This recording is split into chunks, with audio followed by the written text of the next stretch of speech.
Hello, this is Grayson Carter. In this lecture, we're looking at the Proto Reformation, or early reform movements and its leaders.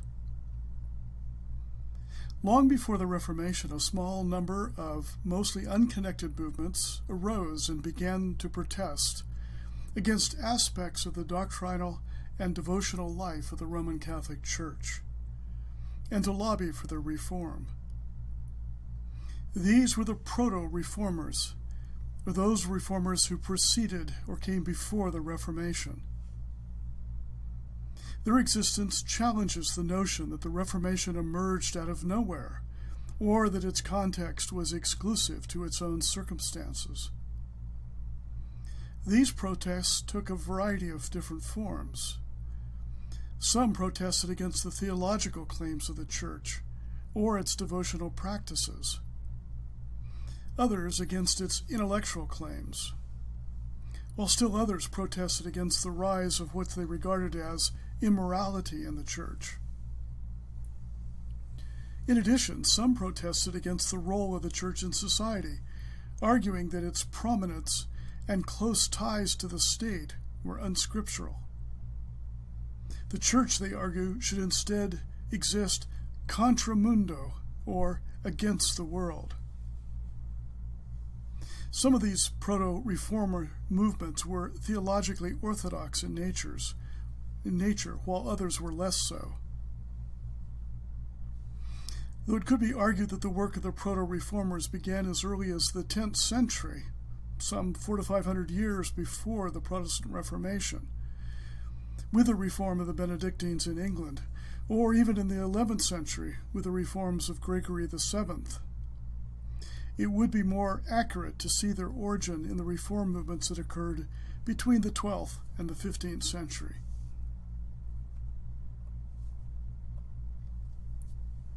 The first of the proto-reformers were the Waldensians, a small Christian mendicant community in the south of France, which embraced a life of strict poverty. The Waldensians were highly critical of the worldliness of the Catholic clergy and various aspects of the Roman Catholic Church. They rejected some of the Church's 7 sacraments, the need to confess to a priest, the sale of indulgences, sprinkling and baptism, and infant baptism itself. They objected to the doctrine of transubstantiation, to purgatory, and prayers offered for the dead. The Bible was regarded by them as the sole authority in matters of doctrine. As churches were now seen as unnecessary, they held services in homes, in stables, or other locations. In 1179, they translated the Bible into French. As they refused to submit to the authority of the Church, they were excommunicated and persecuted. Despite this persecution, they remained active.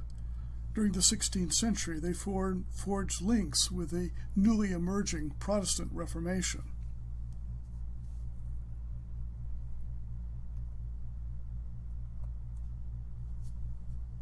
The Cathars, or the Albigensians as they're sometimes called, were an offshoot of the Roman Catholic Church that thrived in the urban areas of the Rhineland in Germany, in northern and southern France, and in northern Italy. They enjoyed their greatest popularity in the Languedoc region of France and in northern Italy, surviving in the former, albeit in much reduced form, until around 1325, and in the Italian cities until they were eliminated by the Inquisition during the late 13th century. The Cathars objected to the moral, spiritual, and political corruption of the Catholic Church. Specifically, they objected to the Church's polity and its sacramental theology, especially baptism, transubstantiation, and confession. They also wanted the scriptures available in the common language.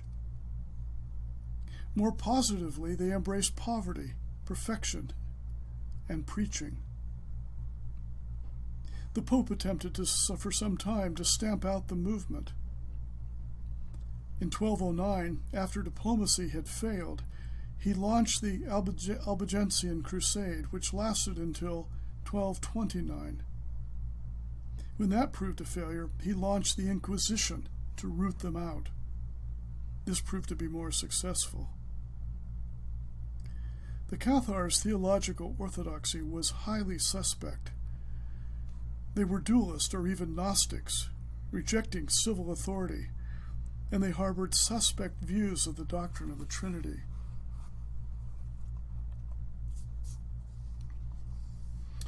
William of Ockham was a Franciscan friar living at Oxford, serving at the university, and a thinker of first-rate importance. Due to his vast learning and intellectual standing, he was asked by the Church to adjudicate on various matters. He thus became embroiled in a number of heated controversies. One of these involved the issue of apostolic poverty, which led William to become critical of the papacy. Instead of a single pope, he called for a college of popes to rule the Church, and claimed that Christ was the Church's only head, teachings that anticipated the conciliar movement of the 14th to the 16th century within Catholicism. He completely rejected papal authority in secular matters. William skillfully advanced the great themes of philosophy and theology, including, famously, Occam's razor. This is an approach to problem-solving that suggests what could be done with less is done with more, with folly. Or, to put it in more common language, the simplest solution is usually the best. William stressed that God was known by faith alone, not by reason, and that God's will was supreme. In these and other ways, he helped pave the way for Reformation theology. John Wycliffe was a secular priest, that is, he was not a member of a religious order, and a prominent church reformer. A leading philosopher at Oxford, he offended the Church by arguing that the state government was justified in seizing the property of corrupt clergymen. This implied, importantly, that civil authority trumps ecclesiastical authority. But that's a battle that's still being fought, even in our own countries. Later, Wycliffe argued that Scripture provided the sole criteria of doctrine, to which no ecclesiastical authority might lawfully add, and that the authority of the Pope was found in tradition, not Scripture. Predictably, in 1377, the Pope condemned Wycliffe's views, but his influential friends in Oxford protected him. The authorities were particularly worried that his views would prove attractive to the peasantry. This led to his condemnation by the Church. Wycliffe then became more radical, more extreme, attacking some of the central doctrines of the Church.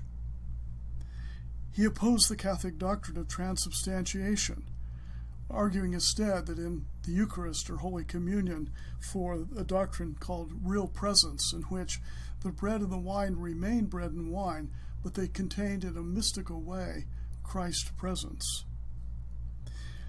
He also held that God's chosen people did not need a priest to mediate with God for them.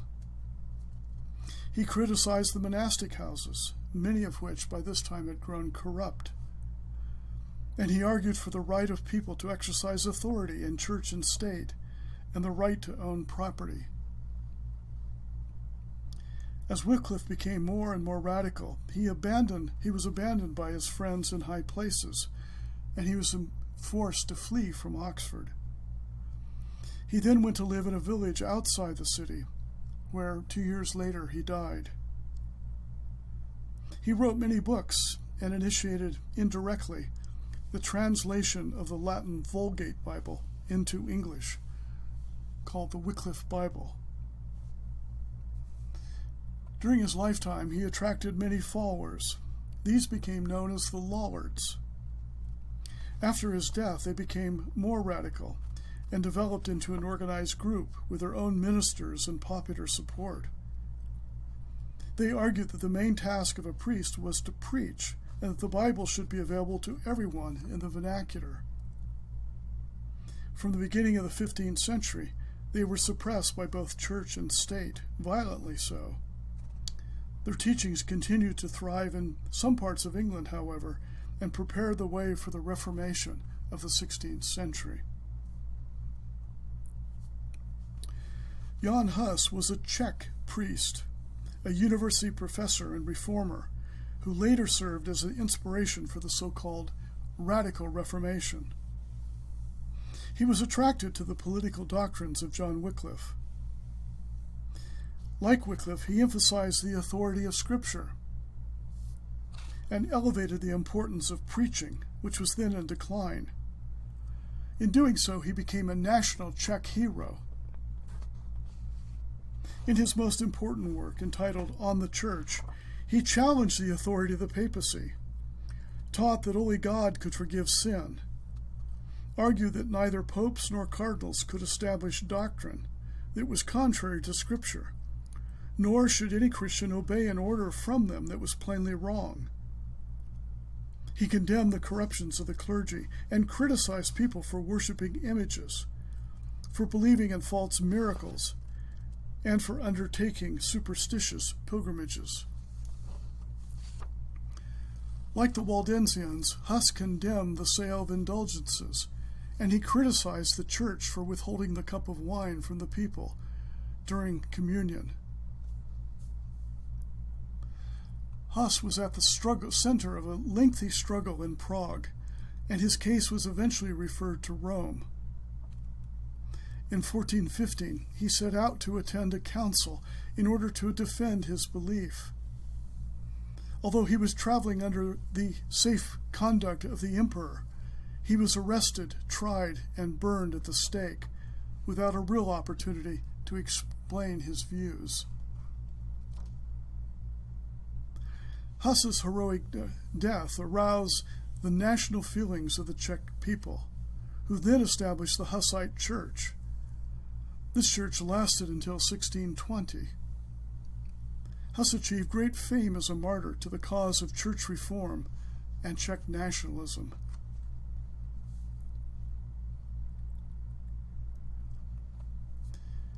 Girolamo Savonarola was an Italian Dominican priest, preacher, and reformer who was executed for his outspoken views and activities. He became an important and popular preacher in the city of Florence. His sermons warned of great judgment coming on the city, after which a golden age would arrive when Florence would unite all of Italy in a just commonwealth. These predictions seemed to be fulfilled when the King of France invaded Italy, forcing the corrupt Medici rulers to flee from Florence. Under the new government, Savonarola rose to a position of considerable power. He initiated tax reforms, aided the poor, and reformed the courts. Under his influence, Florence was no longer characterized by corruption and pleasure-loving, but by spiritual seriousness. Soon, Savonarola began to denounce the Pope and the papal court over the Pope's and the court's corruption. He was then excommunicated, and Florence was threatened with an interdict, which would have quickly destroyed its economy. This frightened the people of Florence, who then turned against him. Subsequently, he was arrested and executed.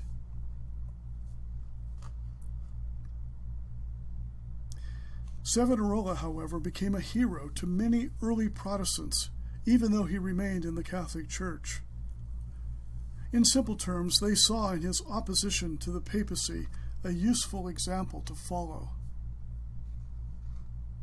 His success came at the height of the Italian Renaissance and demonstrates a deeply religious attitude among the people, a fact that encouraged a certain democratization of power within the Church.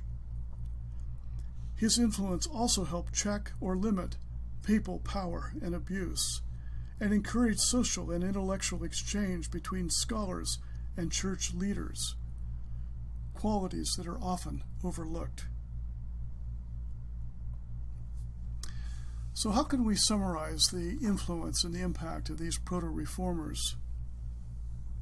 Well, as we can see from these examples, the Reformation did not emerge in the early 16th century entirely unanticipated. It was, in fact, a component of a much broader history of internal discussion and dispute that had been going on for several centuries. To some extent, it was also a movement centered and rooted in the broader tradition of the 1,500-year-old church, a stage in the continuing story of the church, not a revolution that succeeded in bringing the church back to its early purity. Thus, the Proto-Reformers of the Proto-Reformation can be regarded as part of the church's age-old attempt to iron out problems and to reform itself.